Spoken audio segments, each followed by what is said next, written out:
Beautiful mark. Thank you.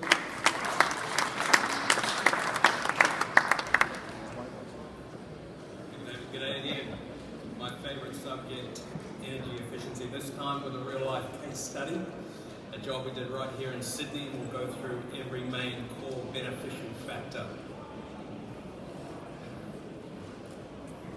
We have over 9 million residential homes in Australia, and the majority of them were built prior to 2003 when minimum energy efficiency requirements were brought in.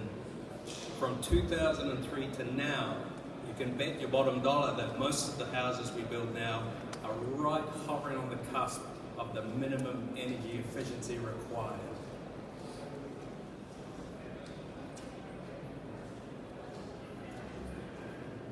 Yesterday we talked about a lot of factors with energy efficiency. There's some fundamentals we've got to understand and make sure we understand before we go forward. Heat wants to go from where it's hot to where it's not, physics 101. So in summer it wants to come in, we call that heat gain. In winter it wants to go out, we call that heat loss. Think of heat as two types of heats. Heat type number one is heat from the sun. Solar energy, passive heat from the sun into our buildings. Type number two is all other heat. Body heat, heat from your plug-in heater, your air conditioning system, your vented ducting system. Re-radiated number one type of heat, and they're different from the electromagnetic signatures that they have. Basically, when you look at radiation, short wave and long wave. So type number one heat has a shorter wavelength than type number two heats. That's the main difference. Australian Glass Group partnered with Kinsale Industries. We retrofitted this 1960 three-story 18 apartment block. We did one apartment at a time to minimize disruptions. It's in the Mosman suburb, close enough to the sea they get salt in the air, low-level traffic road in front of them. We retrofitted failed timber 3mm unit to double glazed, high performing, soft coat low-E uPVC frames. We conducted a questionnaire to the tenants and the owners that lived there before and after. This was nearly a year and a half ago, this job. So we had a full range of summer and winter changes before and after, direct questions of what they experienced before and after, and we'll share that in this presentation. We'll go through all the main key factors of where we saw exceeded expectations and benefits. Talk about the frames first. Unplasticized polyvinyl chloride. By nature, this material has a high thermal efficiency. It won't let heat come in and out. They are tough, they're durable, they're low maintenance, easy to clean, and partner that with a high-performing glass unit, it made sense. We took out the worn, mouldy, rotting timber frames and replaced it with uPVC. uPVC frames here were reinforced by galvanized steel and fusion welded corners, making them one piece. When you've got one piece, you've got minimum air infiltration. Wherever air can get in, heat and sound can also get in. And they're also rot, salt, and corrosion resistant, making them ideal for coastal properties. Partner that was soft coat low-E double glaze. Instaglass low-E Plus is a soft coat low-E. It's very high performance and it's a coated glass. Technically it's magnetron sputtered. That's what a soft coat is. Physical vapor deposition. There is silver in the layers of atoms that a soft coat uses. It's the silver that gives you the performance. Silver bounces back long wave type number 2 heat. So it gives you much better insulation properties in winter, but it also plays a part in hot environments in summer. First off, if you've got double glazing acts like a thermos. A thermos will not only keep a warm drink warm when it's cold outside, like winter, but it also keeps a cold drink cold when it's warm outside in summer. So a double glaze and a low U value system will be more efficient cooling of your cooling system, and also nighttime benefit. When you've got a 45-degree summer day, that whole concrete material, brickwork, roads, footpaths, roofs, they absorb that heat, type number 1 heat. When the sun goes down, heat wants to go from where it's hot to where it's not, re-radiates it now, type number 2 heat. Then it tries to come into your room. And that's type number 2, that the silver and soft coat low heat will bounce out and stop from coming inside.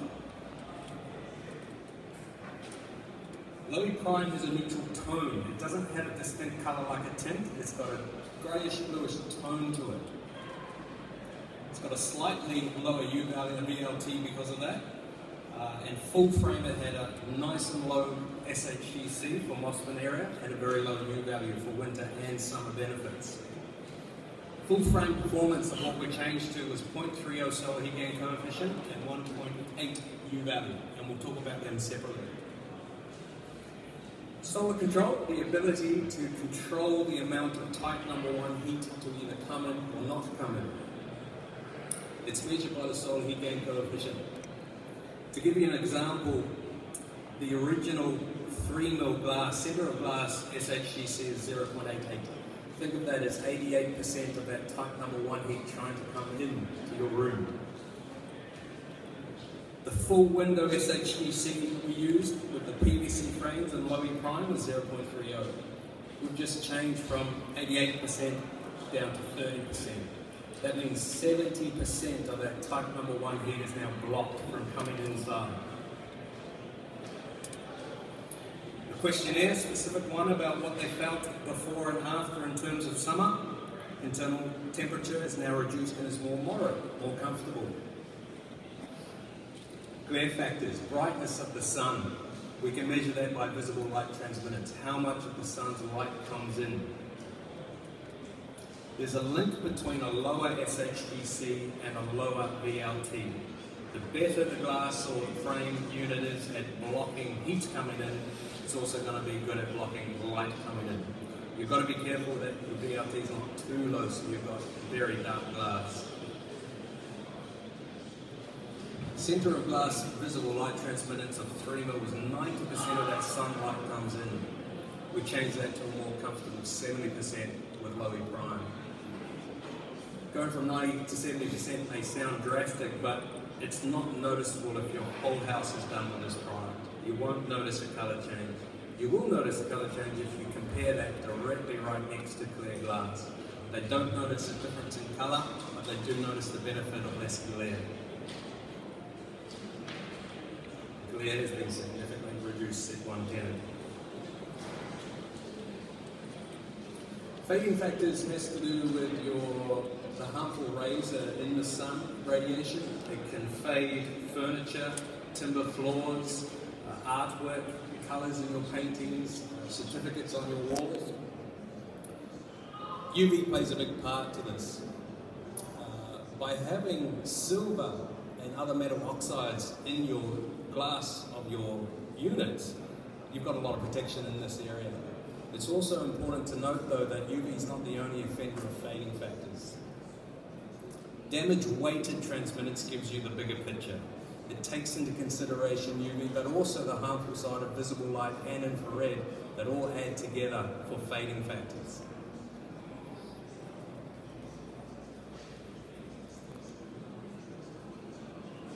Acoustics.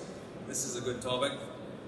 When it comes to noise, you have to understand what type of noise you want to block, because different noise offenders have different signatures, again, in frequencies, how often they repeat per second.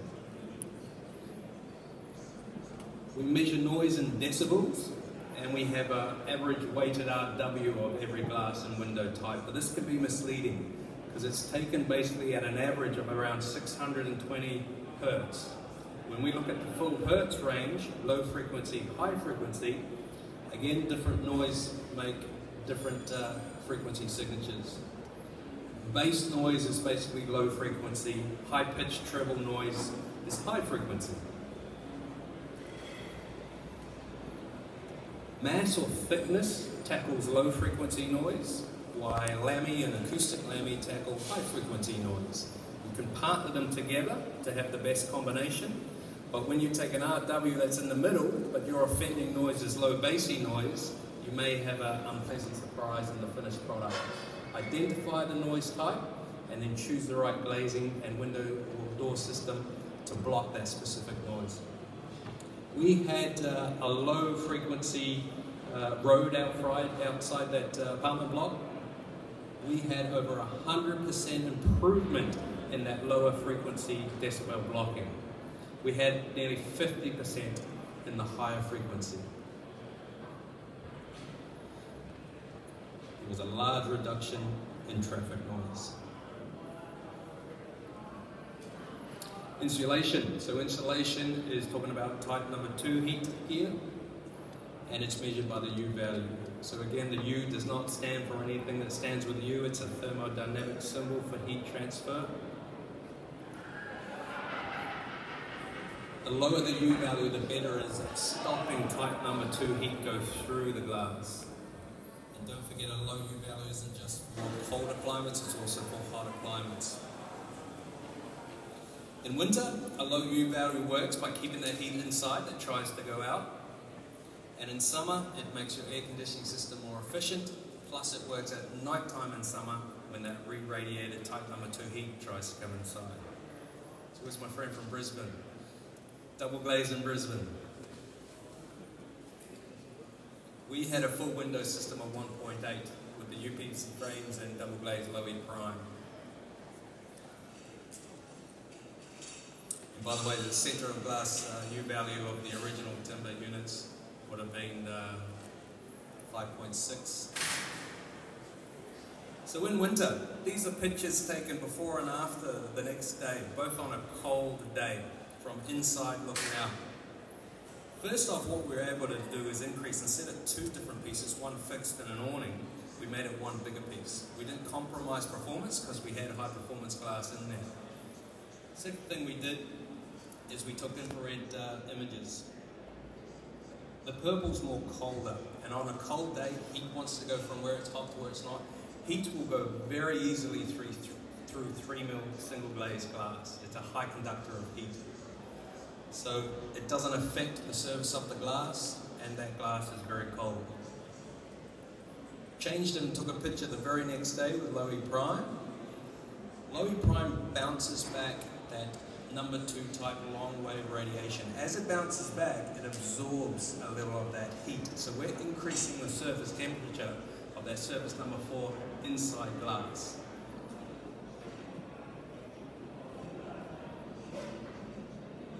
We asked the tenants how much they've saved, dollar value, on their heating bills in winter. Conservatively, between 20 and 30%, said one owner tenant. And also commented that the temperature is more moderate now. Internal condensation, we briefed on this yesterday. Condensation forms at the dew point where humidity and temperature meet. From that temperature or colder, you can see condensation.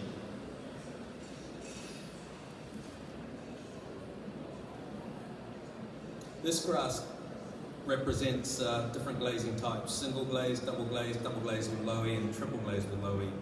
This is saying if you had 50% relative humidity inside your home, you would need about 11 degrees or colder for condensation to form on single glaze glass. You would need -7 degrees if you had a double glaze unit. And you would need -34 degrees if you had a double glaze low E coated unit.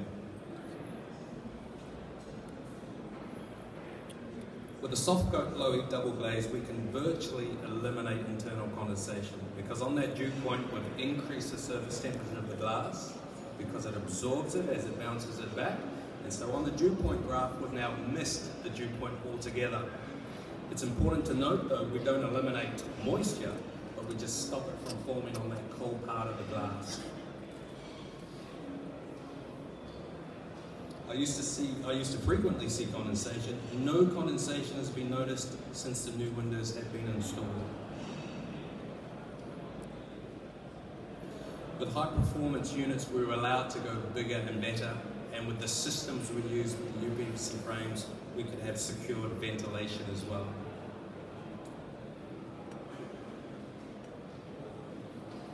So instead of a fixed and an awning double combo where you had a piece of frame that was right in your view, we could get rid of that and make it a big single piece of glass and not compromise performance. We took away hinged doors that led out to the balconies, replaced it with sliding doors that fully opened up the open plan living for summer. And the German hardware of the units they used allowed secured ventilation. They were able to open, lock, leave the house, absolute confidence and security while ventilation was happening. And comfort and health, this is important. We've chosen a glass that suits the environment in Mosman, Sydney. 20% drop in VLT of the glass alone. Less glare. I talked to a tenant who didn't put this on his questionnaire, but he noticed sun was bouncing off the concrete floor of the balcony and blinding him most days of summer. No more since this new glass was put in. It's quieter. We've increased that lower decibel traffic noise, improved it by over 100% by changing from the units they had to the new units. And more comfortable in both summer and winter. If it ever got cold here in Sydney, they'd be more comfortable, less heaters going out. In summer, their air conditioning is more efficient, therefore not on as much because they've got that insulation properties, and at night time that re-radiated heat is not coming in when they're trying to sleep. The other thing about air conditioning, if you've got it on all the time, you're living in that environment, you're breathing it, it's on your skin, it's not healthy. And I can speak from experience on this. I'm a New Zealander originally. I moved to Melbourne a good nearly 1.5 years ago. And love it, by the way, happy to be here. Melbourne is colder than Auckland. I'm not sure if you knew this. If you look at the longitude on the globe, they're exactly the same. But Melbourne is more South Island, New Zealand temperature, and I can testify to that. I moved last year in May 2018. Wife and kids, and we moved what I thought was the start of winter, but knowing this winter, it's obviously already started a month before that. You may think of New Zealand homes and think these images, and you'd be right. But if you take a close look at the windows, they're all double glazed. New Zealand had legislation in 2008 that significantly increased the energy efficiency requirements. The majority of the country is all double glazed, and that's a baseline. That's 11 years ago. Little old New Zealand is that far ahead of us in terms of energy efficient windows. And the rugby.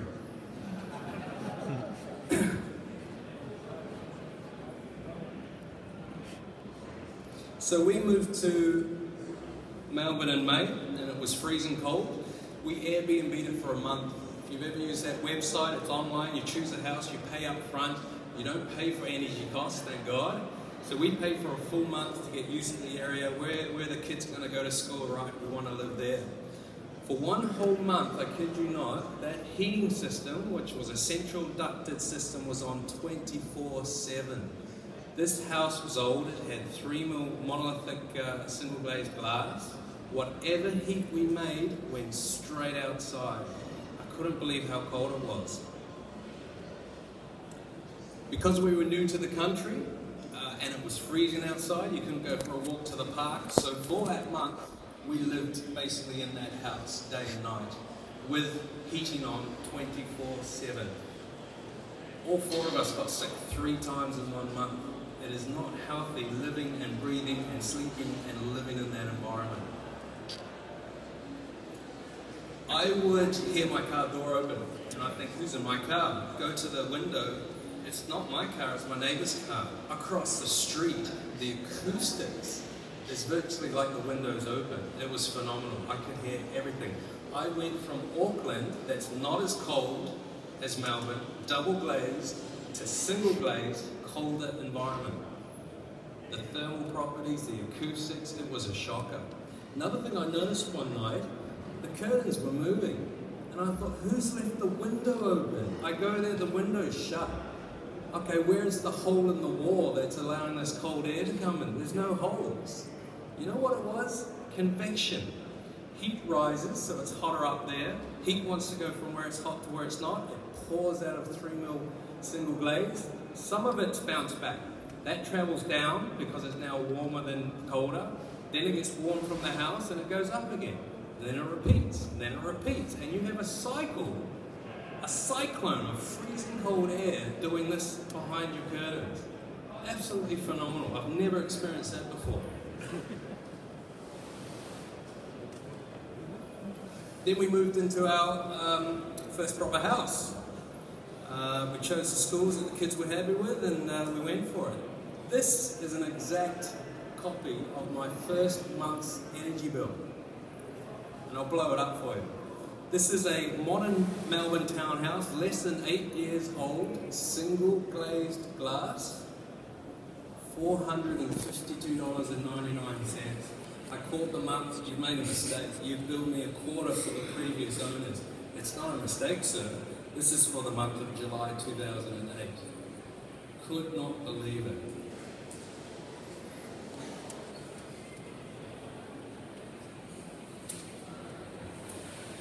We were able to bring a 1960 building with failing, rotting timber units with 3mm monolithic glass into the future, thanks to high-performance, energy-efficient glazing.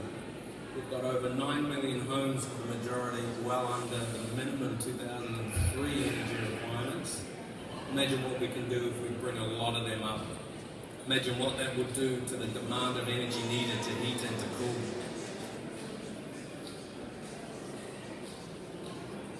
That's me, and I think that's the last presentation for the conference, and we've got a stand number 1. We'd love to see you there.